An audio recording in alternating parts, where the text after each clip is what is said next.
Okay, so we're going to talk about the properties of water, and there are some really awesome and very important properties of water, and they all have to deal with the intermolecular forces of water molecules. So, hooray.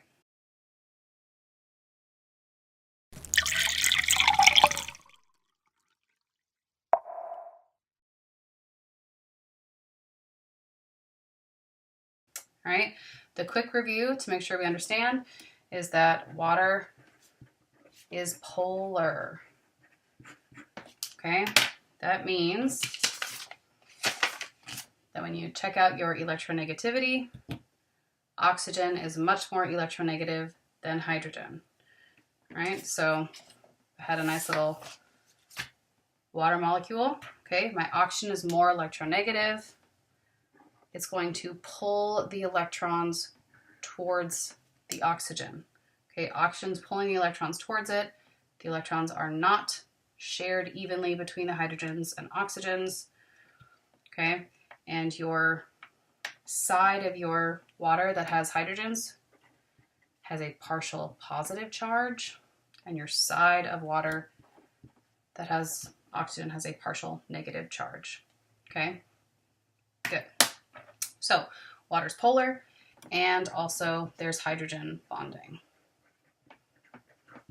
Okay, H bond, I'm abbreviating, we're shocked. Okay, so water will orient itself so that the partial positives of hydrogen are attracted to the partial negatives of the oxygens of all of the waters around it. Okay, so you're never going to get something like this where my two oxygens that are partially negative are attracted to each other or next to each other.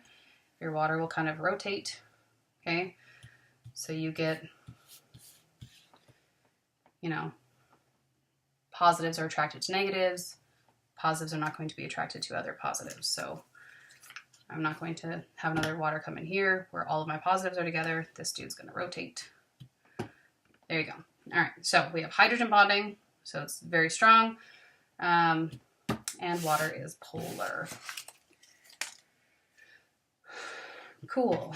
The other new ones that we haven't talked about, okay, there's something called cohesion.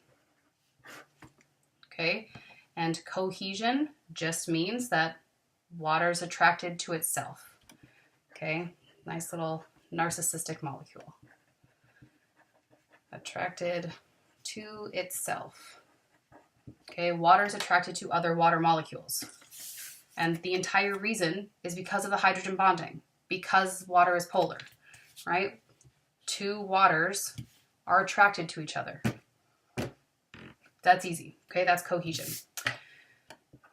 Next is adhesion. Add tape. Tape. Tape is an adhesive. It adheres to things, right? It will stick to something. Okay, the reason we say that tape adheres, it's one thing sticking to another. It's exactly what adhesion means. Okay, so adhesion is water is attracted to other molecules with a caveat.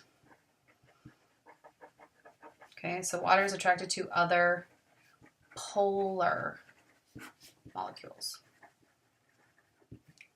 All right, so again, cohesion, water is attracted to itself.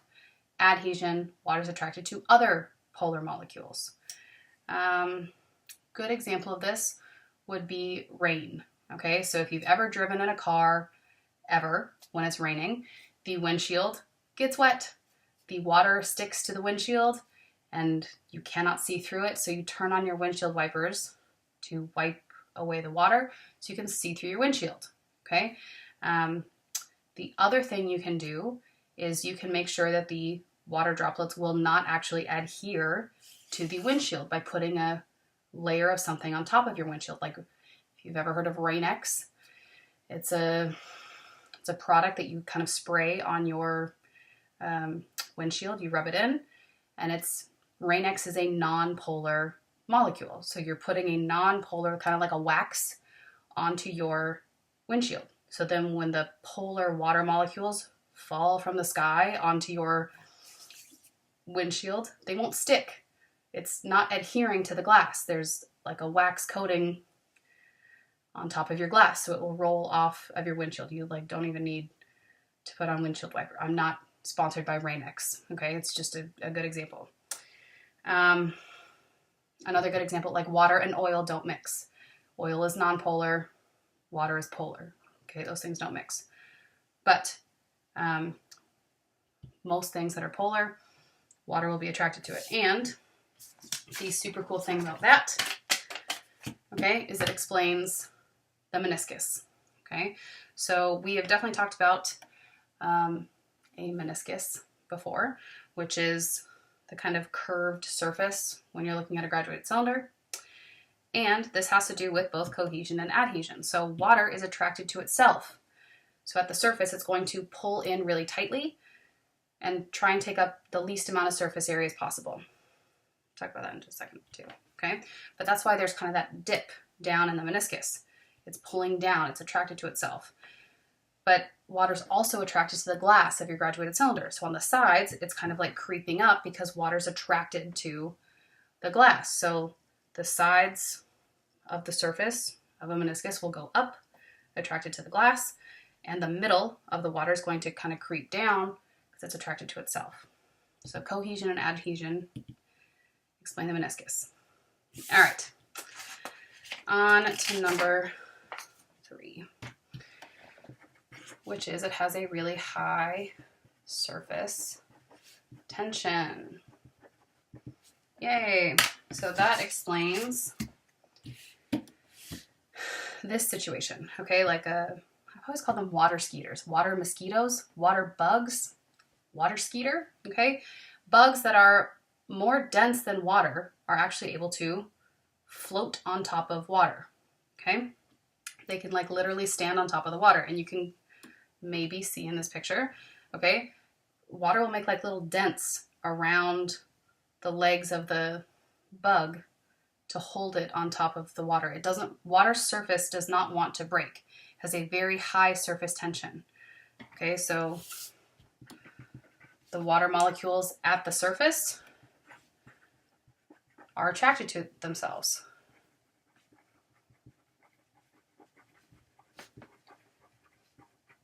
Okay, which again is cohesion, right? They are very much attracted to themselves, and they don't want to break. They don't want to break apart. They're held very strongly together, okay? So you get high surface tension, where again, like a bug can float on top of water even though it's more dense than water, or like if you belly flop on water, it hurts really badly because you are hitting something that has a very high surface tension. So none of the water wants to break for your body. It's like you're smacking into, not quite cement, but it's held very strongly together, okay?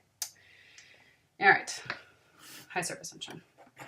Number 4, okay, it also has a very high boiling point, okay? This is one of the most important things about water ever, okay? Water boils at 100 degrees Celsius, which hopefully, right, we all know that by now because we went through thermochem. And it's positive 100 degrees Celsius, okay? That's a very high temperature. Water is a really small molecule, right? It's 1 oxygen, 2 hydrogens. Its molar mass is 18 grams per mole.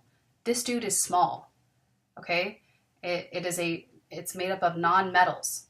Typically, if we remember way back, right, non-metals are typically going to have low boiling points, and they're typically going to be a gas at room temperature. Perfect, okay? Water is not, right? Water is not a gas at room temperature. It is actually a liquid at room temperature. It's really important. We need liquid water. That's how we're all able to be alive, right? So the majority of the surface of Earth is liquid water, okay? If water did not have a high boiling point, if water had a low boiling point, then the majority of the surface of Earth would not be liquid water. The water in the oceans would have all boiled away. We'd all be dead, okay? That would be bad, okay? So there are other things, like, for example, methane or carbon dioxide, that are kind of similar. I mean, methane is, what, 16 grams per mole? Carbon dioxide is 44. Did I make that up? We'll roll with it.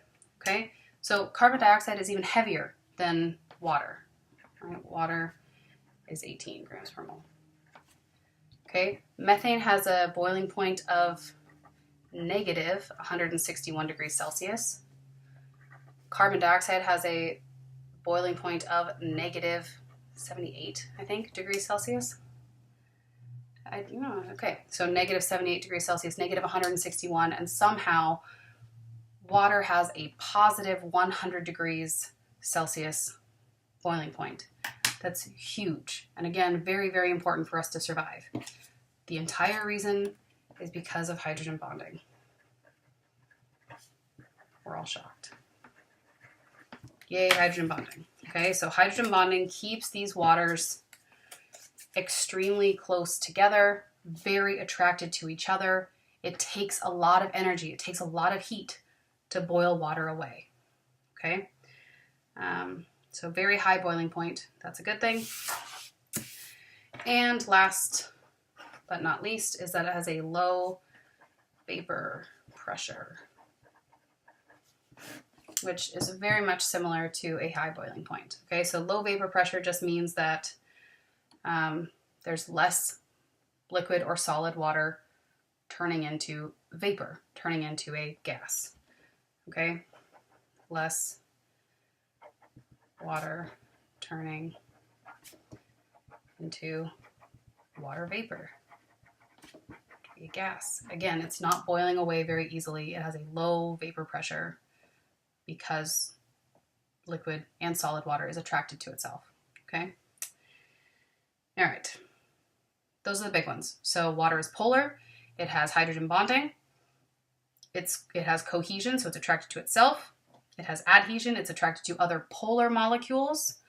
It has a high surface tension, really high boiling point, and low vapor pressure. Good luck.